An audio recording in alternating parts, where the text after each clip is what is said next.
Hello, and thank you for joining us for our Finovate webinar, Building the Foundations for Next Generation Technology to Transform Customer Experience. My name is David Penn. I'm a research analyst with Finovate. Joining me for today's discussion are Virginia O'Shea, she's the CEO and founder of Firebrand Research, and Joe Lichtenberg, who is responsible for product and industry marketing for data platforms at InterSystems. Thank you both, Virginia and Joe, for joining us today. Thanks, David. Great to be here. My pleasure. Fantastic. I thought before we began, maybe each of you could tell just a little bit about yourselves and the work that you do. We'll start with you, Virginia. Sure, happy to. I'm the founder of Firebrand Research. It's a research advisory firm focused on capital markets, technology and operations. And for my sins, I've been spending, I guess, about 20 plus years looking at the plumbing and regulation and data and all of these exciting topics across the financial services sector. Fantastic, fantastic. Thanks for being here. And Joe, yourself, please. Sure, thanks, David. I'm Joe Lichtenberg. I'm Global Head of Product and Industry Marketing for InterSystems. If our viewers are not familiar with InterSystems, we're a technology company. We've been in business for 45 years. We have thousands of customers around the world with a heavy emphasis in financial services.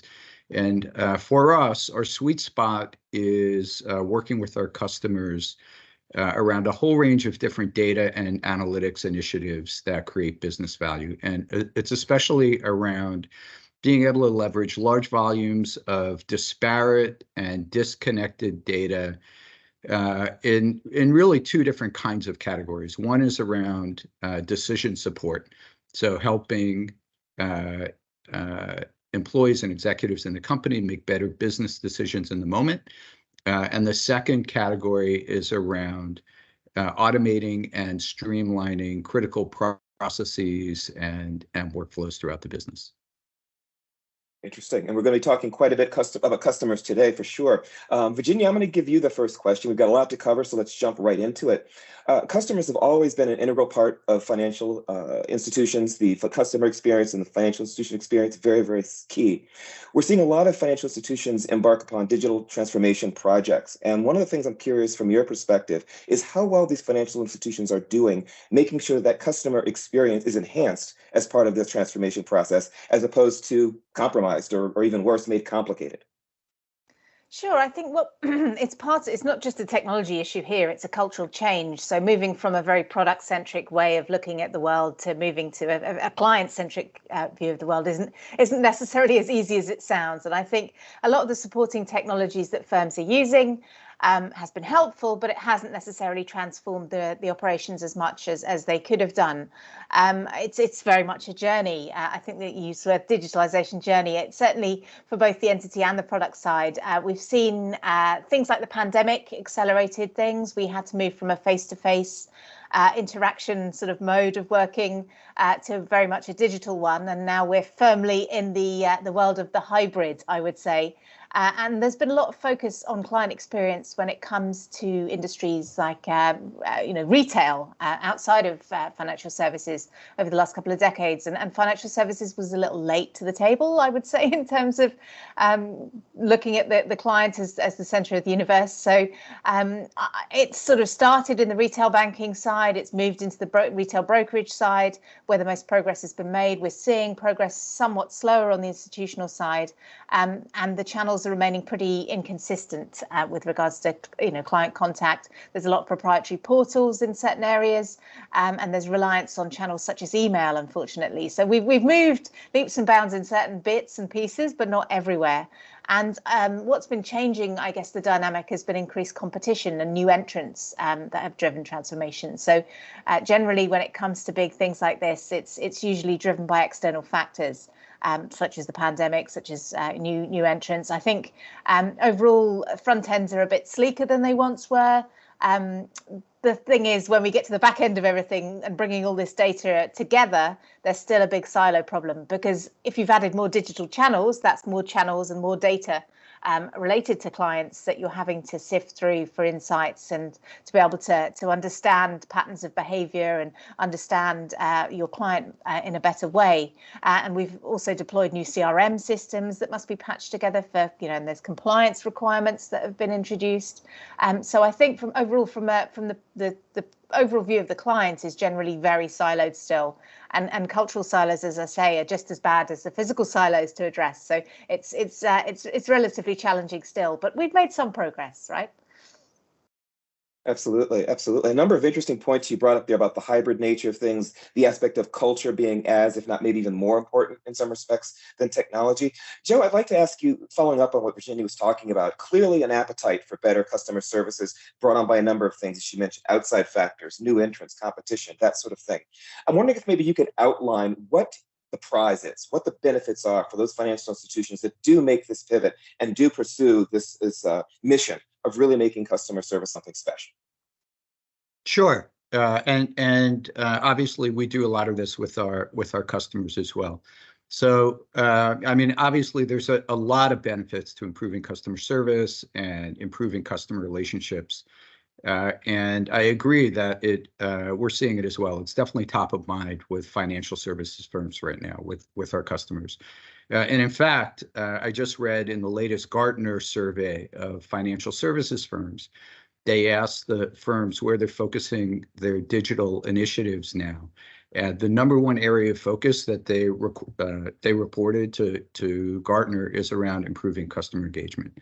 And so, you know, in large part, it's around meeting heightened customer expectations based on what customers are used to, you know, really in general with digital interactions in all areas. But certainly the bar has been raised both by fintechs and startups in financial services, as well as from established financial institutions. And, you know, our customers are really seeing that. And that, you know, one of the things that they're very aware of is that it's easy now for their customers to leave and go to a competitor that provides better customer service. And so, you know, making sure that you're providing both the services that your customers want and meeting their expectations around ease of use and ease of access is critical. And by the way, you know, as your customers use more of your services, the less likely they are to churn. So being able to target your customers to, you know, one, generate incremental revenue from cross-sell and upsell opportunities and gain a larger share of wallet. And also keeping your customers engaged with multiple service offerings, you know, is really important. Those are some of the benefits. And then, you know, we know it's a lot cheaper for a firm to keep their existing clients and assets under management than it is to go and bring in net new clients and customers. You know, we're seeing benefits in terms of hyper-personalization, not only in terms of increasing customer stickiness and cross-selling, but also obviously in attracting net new customers as well. So you know, the benefits that we see are around increasing revenue and market share and increasing assets under management, customer stickiness, competitive differentiation. So we call all of these solution areas that are providing these benefits, we refer to this as our customer 360 set of solutions. And we're doing a lot of this work with our customers. You know, we also see in customer 360, there's benefits around also reducing risk and ensuring regulatory compliance and KYC and reducing fraud and so on, around having, you know, really an accurate and real-time 360-degree view of customers. So there's probably, David, more benefits that I haven't thought of, but top of mind, that is where we tend to be engaged with our customers. Yeah, that's quite a list of benefits, and some of them really do stick out, particularly for me, just that notion at the same time we're offering more opportunities for folks to be able to move around and change, it really ups the ante for financial institutions to figure out how to have that happen too much. And you mentioned things like the price of engaging customers versus the price of trying to get new customers. And we hear about that so much in fintech in particular, about new customer acquisition and those costs, and just realizing just how important it is for folks to hang on to the customers that they have as well as get new ones. Virginia, I want to turn to you. We've talked about new entrants in fintech. You've mentioned it. Joe's mentioned it as well. I think one question that maybe bedevils some folks is, how is it that you have all these new entrants basically start from zero and to move into providing these services so quickly when you had traditional banks, capital markets firms who had all this customer data sitting there at their fingertips all along? How did they get lapsed so easily? I mean, I think a lot of it's to do with the fact they're not hampered by some of the things that the legacy organisations, the incumbents are, and you know, data silos exist. And they can be challenging in terms of pulling together information about a single client. Single client view has been something many firms have been working towards for a really, really long time, not necessarily achieving it yet, which is, you know, it's a pain point. And certainly there's a lot of information buried across the organisation that could be very valuable in retaining existing clients. And as Joe mentioned, client stickiness has reduced over time as it's become easier to plug and play with different providers out there. Particularly in areas like retail banking, retail brokerage. And I think, you know, retail banking have been, you know, there's been neobanks for quite a long time now, decades. But there's much more new entrants in the retail brokerage space, you know, eToro, Robinhood, all of these guys are relatively new. I mean, if you think about the legacy of all the other people in that market, they're changing the dynamics and they're forcing firms to think about, you know, mobile means of communicating. I know that sounds very basic, but there's a lot of these things that are commonplace in retail banking that are not commonplace in brokerage. So I think we're now seeing a lot of pressure on firms to adapt and change. And the new entrants have just come from there are, you know, opportunities out there, and, you know, new digital offerings in terms of products as well. And that's another area that's sort of growing, tokenized assets and things like that. So there's always going to be new entrants. And I think incumbents really do have to try and up their game to make sure that they're fending off, you know, it's survival of the fittest here. I think we're seeing, you know, some regulation coming in for some of these fintechs and these new entrants, and so regulation is adapting and changing, but it's going to take time to catch up to innovation and technology change as it goes. And interestingly, we're seeing consolidation amongst some of the new entrants too, which is meaning that they also have silos.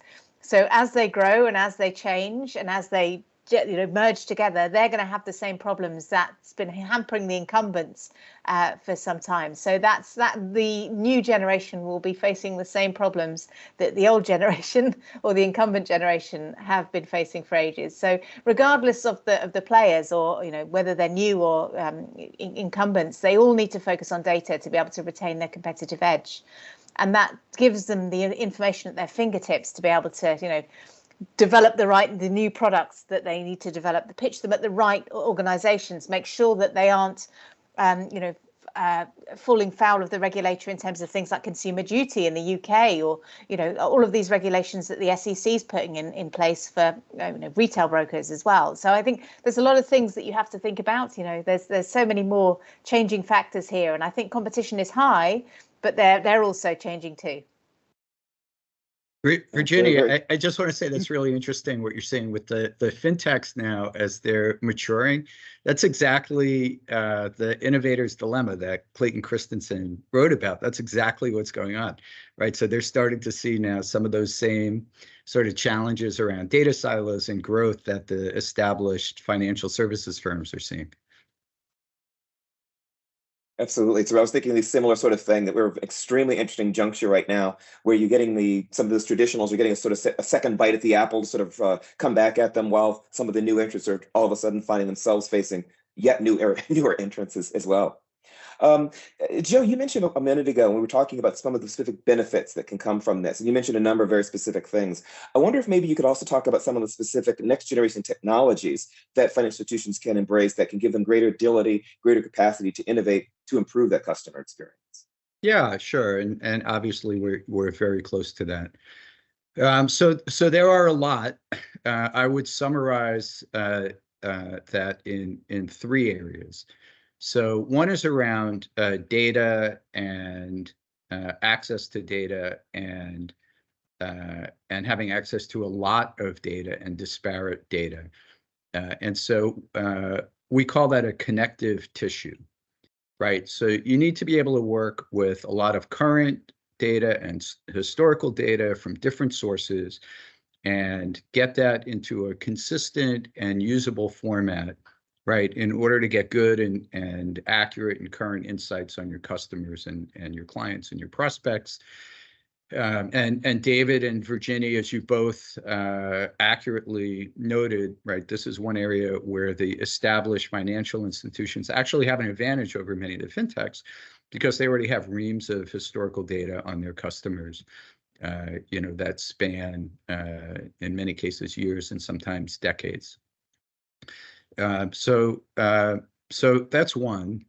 Another is, there are new technologies that make it easier to create these real-time, intelligent, programmatic, event-driven, AI-enabled workflows to be able to serve your customers and prospects in real-time, sort of event-driven, intelligent, hyper-personalized ways. And then the third, obviously, is around advancements in analytics technologies. And yeah, as we know, that's a very broad field right now. So, what we see as important, one is around retrospective analytics, so that you can really deeply understand what has happened and why. Real-time analytics, so that you can understand what's happening in the moment. And then, of course, now with machine learning and advanced AI, predictive and prescriptive analytics. So, you can be informed about what's likely to occur, and then how to be prepared to either prevent it from happening if it's a sort of a risk item, or so that you can be prepared to fully take advantage of potential opportunities if they do occur, so that you're not blindsided by them. So, in terms of your question around next-gen technologies, there really are lots of sort of new and exciting technologies that are available in the market in these areas. But we do think that one of the most exciting advances that we see and that we're heavily involved with is in the area of enterprise data fabrics, or what we call smart data fabrics. And many of the leading analysts are now calling this area, enterprise data fabrics and smart data fabrics, the future of data management. And so what that's all about, it's a non-disruptive architecture. It's a set of technologies that work together that really lets you continue to leverage all your existing investments and all the data and all the technologies that you already have, including your data lakes and your data warehouses and your legacy applications and all of your data silos inside and outside of the organization and so forth. And it's really allowing firms to accelerate their time to value for these kinds of customer-facing initiatives. So, it's there's a lot to it. It allows you to aggregate data from all your sources from inside and outside the organization. You can enrich it with market data feeds and external customer data and financial data and ESG data, and so on. There's capabilities that allow you to create these real-time programmatic workflows for next best customer-facing actions and so forth. You can embed predictive and prescriptive analytics for insights in your customers to really meet like all of these sort of scenarios around customer 360 that we're talking about. So again, there's a lot in terms of analytics and integration technologies and programmatic workflows and so forth. But really this area around smart data fabrics pulls together a lot of these enabling technologies, and we're seeing it now really being adopted rapidly in financial services. Yeah, I wanted to stick with that just a little bit longer. I know the Smart Data Fabric's been a major innovation that InterSystems has sort of brought to the table. And I'm particularly curious in terms of particular applications of that technology as they might relate to customer service. Are there any things that your customers have done that works from a customer service perspective that takes advantage of that technology as well? Yeah, absolutely. And so we see many implementations uh, uh, for customer service and customer 360. If you'd like, I can share with you, a couple that are actually in production with our customers. I'd be happy to do that. Yeah. So one, it's a really interesting use case. It's a large bank in Latin America, and they brought on a new, young, innovative CTO. And one of the things that he was looking to do was to look for ways to create net new revenue streams for the bank. And so what he found was that they can use data to offer banking services to a net new segment of the population, people that were completely outside of the banking system, but do it in a way where there was still acceptable levels of risk for the bank.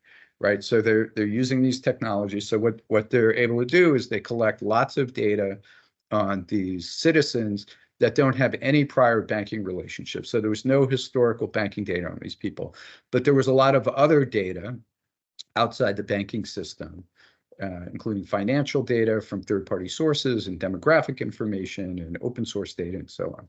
So they were able to aggregate all this data and build predictive machine learning models so that they could calculate risk profiles for these people based on the data that was available. And then they identified which people they wanted to offer credit and banking services to, and at what rates, right? So based on their calculated risk levels, so that it made financial sense for the bank within their risk tolerances. And then they then automated the customer onboarding processes to bring them in and onboard them. So it was really interesting. They found this really innovative way to create a net new revenue stream for the bank by tapping this new, previously sort of untapped segment of the population, and doing it in a way where they're not creating unacceptable risk. So really interesting. I'd be happy to share other examples as well, if David, if you'd like. Yeah, I just do want to say that example is really particularly interesting to me for a couple of reasons. I know, for example, Latin America is sort of experiencing a bit of a fintech boom relative to the rest of the world. So to hear that that particular innovation is happening in Latin America is particularly interesting, all the more so because one of the reasons that has been said for this boom has to do with financial inclusion. And to hear this technology is being deployed for exactly that purpose of helping bring people who are unbanked into the banking system is really, really a fascinating example. Is there another slightly different example, maybe taking a look at customer service from a different perspective that you could share? Yeah, I can give you actually a couple of different examples. And what was interesting about that first example is it actually wasn't from a fintech or a neobank. So it was from an established existing bank, and being able to compete for net new business, which was really interesting. So one of our customers, they're a large investment management firm, and they're using us, InterSystems technology and a smart data fabric, to predict which of their customers are at risk of withdrawing a large percentage of their assets from the firm. So we do a lot of work with them. We just finished up this pilot with them. They're about to move it into full production, and they're forecasting based on the subset that they ran the pilot on, that moving this application and these machine learning models into production against their entire client base will allow them to identify $300 million in assets under management that they think are at risk of churning, so that then they can go and intervene and prevent those clients from leaving the firm. So that's a different example. And then there's actually a third example, which is really, I want to share this with you. This is really sort of a feel-good example. So one of our customers is a large credit union, financial center, First Credit Union. And this is really around what they do to ensure customer satisfaction. So the issue that they were having was that during the pandemic, they knew that some of their members would be having financial problems, either with health issues or layoffs or and so on. So, but what happened is when the pandemic hit, they had to close all their physical locations, and that was the main way that they interacted with their members. So losing that face-to-face interaction with all of their members, that was a problem. And so they worked with us. They needed to find a different interaction mechanism, a different way to identify which of their members were having issues and would need help from them. And so this credit union has been a customer of ours for years. So we were already helping them in terms of accessing and processing and analyzing all their customer data. And they had their operational data and their financial data anyway. So they worked with us and they enriched all this data that they already have with additional financial data from third-party sources and other data. And then similarly, they worked with us to create a set of predictive machine learning models, but it was different, right? This was to identify which of their members were at risk of having financial problems. And then, to your, Virginia, to your point earlier, it's not all about tech, it's also organizational. So one of the things that they did in addition is they created a new customer support team that they called the We Care Initiative. And then this team proactively reached out to their members that the machine learning models identified that were at risk of having financial difficulties to see how they could help them, whether that was by changing their loan terms or letting them delay payments and so on. And so as a result, their client satisfaction rates soared. But what was really interesting is that in addition to sort of, boosting client satisfaction, they have now had their 3 best years on record in terms of their financial results. So I really, really like this story because, they did well financially by doing the right things to help their members through a difficult time. So just a really nice story in terms of the business benefits that you can gain by just doing the right thing for your customers. Yeah, those are 3 incredible stories. Actually, very, very good examples, I think, that people can take with them and really understand the real impact that embracing this technology can have. Virginia, I wanted to turn to you, looking more broadly, same area, but looking more broadly. Are there organizations that you see in your experience, in your research, that are edging ahead of the competition in the same sorts of ways that Joe's talking about in terms of really taking advantage of this technology to really bring about a really something special in terms of customer experience? Yeah, I mean, I'd say it's less, again, I'd put it back to culture and embedding data within an organization. And that's where I see, obviously technology is a big part of it, but before the technology comes and before you make the decision on what technology you want to use, you have to have a very coordinated approach to it. And for example, I can think of a tier 1 large global bank that has managed to effect very, very efficient changes across its organization, even though it's quite a complex organization. There's many different regions that, these many different complexities to working within a data and operations team in such a large organization. But the bank has married its data and its digital team together. So their chief data officer and their chief digital officer work hand in hand with each other. And they have developed this internal team that's charged with working on all of the data projects to be able to build them together, to be able to change and to move forward with the digital transformation agenda they have. So the focus of both units is on reviewing the technology they have, seeing if it's fit for purpose, maybe going out and looking at solutions such as maybe the ones that Joe was talking about, understanding how that that technology works, how it could be applied within their own organizations, and focusing on delivering competitive advantage. They also pull in subject matter expertise from the business lines as well. So it's communicating with the business units that you'll have to get on side with any kind of digital transformation. So this team is really like a hub of innovation for the organization, and it's actually delivering change by engaging with the business and proving that data strategy is delivering competitive advantage. So if your data strategy isn't doing that, then what's the point of it, if you could ask? But certainly that's something that I think is very effective. And it does take that sort of C-suite leadership to be able to make that decision, to be able to pull all of the different components together and have the power within the CDO and the CDO, as they're both CDOs, to be able to work together and actually change things. And I think the industry can also learn a lot from other sectors in terms of, hyper-personalisation, how to effectively target different demographics.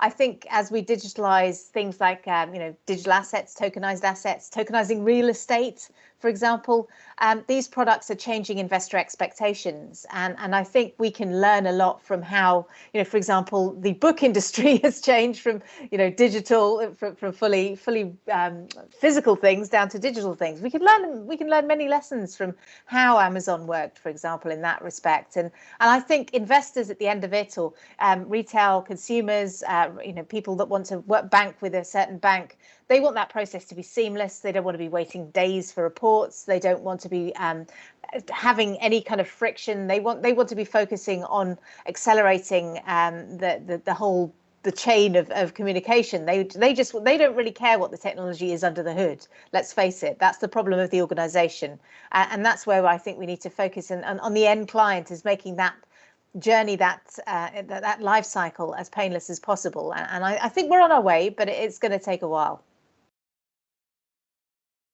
Absolutely, absolutely. Very interesting. We've had a really interesting conversation today. We've got a couple of audience questions that I think we might have some time to put to you. And I think some of them are actually very, very good in terms of the kind of standard question I think a lot of folks might have listening to this conversation, saying, sounds good, I love it, but.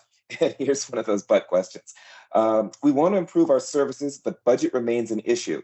Do these new technologies connect to our existing tools? That sounds like a fairly common sort of problem that business might present.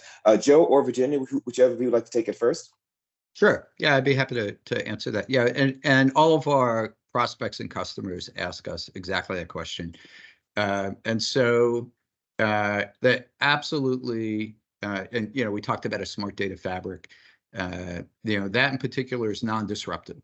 So it connects to all of your data silos, applications, but also your existing data management implementations, things like data warehouses and data marts and data lakes.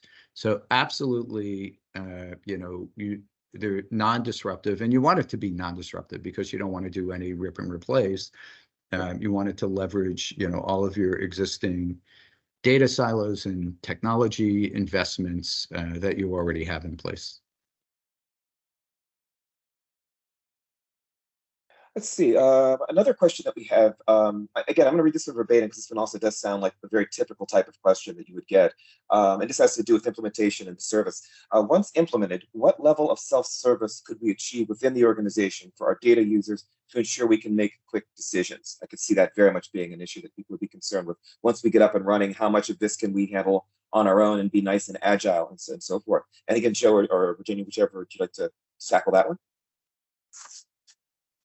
Sure, I'd be happy to start, and Virginia, feel free to add. So self-service is huge, and there's many ways that we work with our customers to enable the level of self-service just that they desire. So we will handle a lot of the sort of operational, and if it's running the cloud and managed service and things like that. But for the parts of the business and the capabilities that they want for self-service, there's many ways. So there's internal dashboards, there's alerting.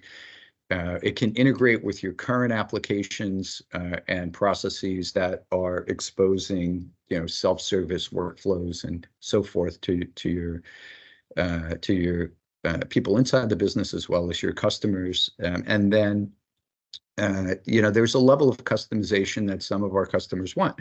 So they want to be able to easily add new data sources or add business rules, change existing business rules, create new reports, new workflows, new alerts, and so forth.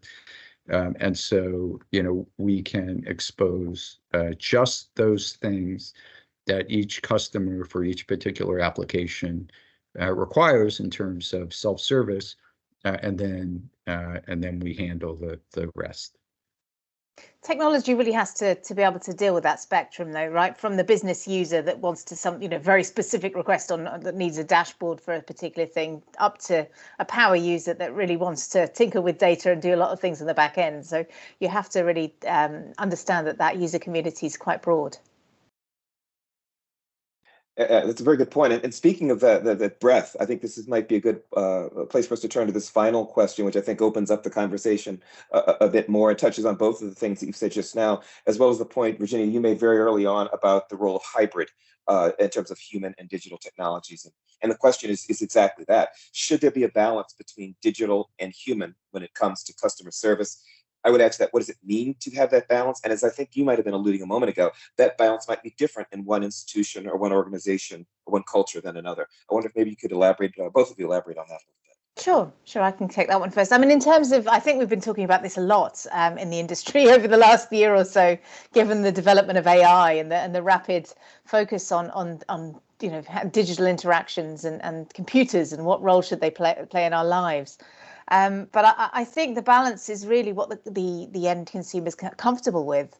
They may be happy dealing with chatbots and things to some degree, and they may be happy dealing with some digitized processes. But if they want to speak to a human and they want to deal with a human, then they definitely should be allowed to. They shouldn't be prevented from having those questions answered at the end of the day, because that's a point of frustration and a point of friction between your clients and your own organization. So I think we really have to get better at understanding what's appropriate and where it's appropriate. I think that's over automating can be just as potentially problem causing as not automating enough. So I think that's something we have to really think about going forward in terms of our operational strategy and our focus for what AI can and can't do. And also there's ethical considerations as well, risk taking, what regulators are keen for us to be assessing. I think where technology can help is where it's supporting a human in making decisions and serving up the data as and when you need it to make the best decisions. And that's really where I think AI comes into its own, and other analytical technologies, and all of that requires a very strong data foundation, as we all know.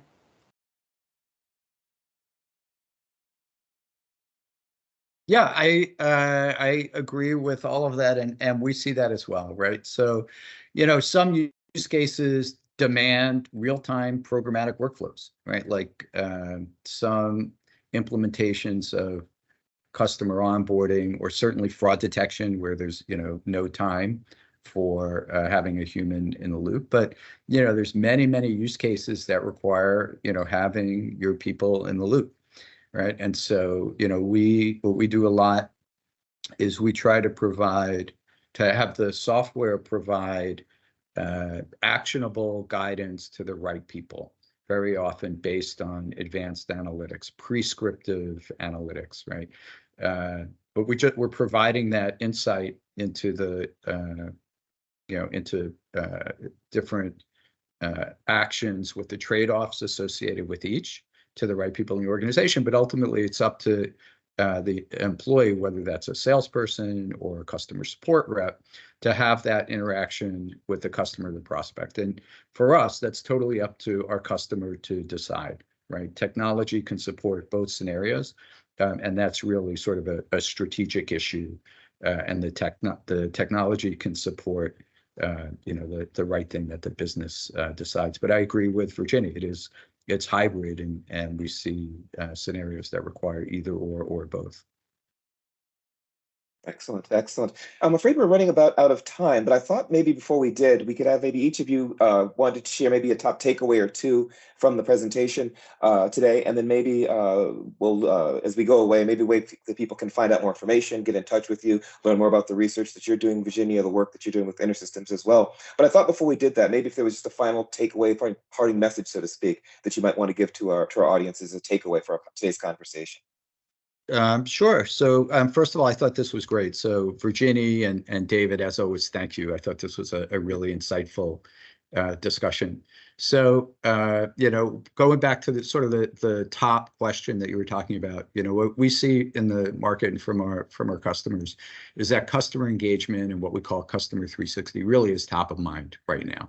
And there's no, one silver bullet. It really depends on strategically, what's important to the organization, and working closely at a strategic level in terms of sort of the business climate and what's possible organizationally, and then using technology to enable, based on sort of the strategic aspects of what's going to move the needle.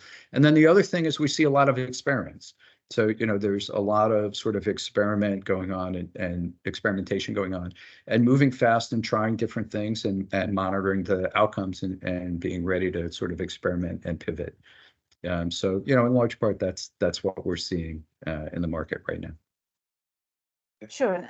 And for me, I'd just say, I'd reiterate that cultural change is just as painful as technology change, if not more, to some extent. So make sure that you're putting the structures in place to support any kind of change, any kind of data first program of work as part of a digital transformation really needs to have the support from the C-suite, but it also needs bottom up support. So you probably want to have the business engaged regularly to be able to make that successful.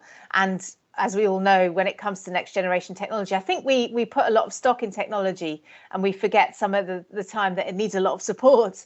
We expect a little too much of things like AI to begin with, and data is all important in that. So I think data first is definitely something that you should be thinking about if you're thinking about a long program of work related to transforming your business. Think about your data assets and how they're managed. Excellent takeaways. Just lastly, for folks who want to learn more about InterSystems, for folks who want to learn more about Firebrand Research, how can we best direct them? Joe, InterSystems, how do folks get in touch and find out more about what's going on with you guys? www.intersystems.com/financial services. Fantastic. And Virginia, for folks who are curious about the research that you do at Firebrand, how do they get in touch, learn more? At www.fintechfirebrand.com. There we go. Hard to say, but memorable, hopefully. And worth the visit. Thank you both very much for a very insightful conversation. Again, it is all the time we have for today, I'm afraid. It's been a fascinating conversation and one that I'm sure is going to continue. I remember back in 2018 saying it was the year of the customer, and here we are in 2023, and it still is.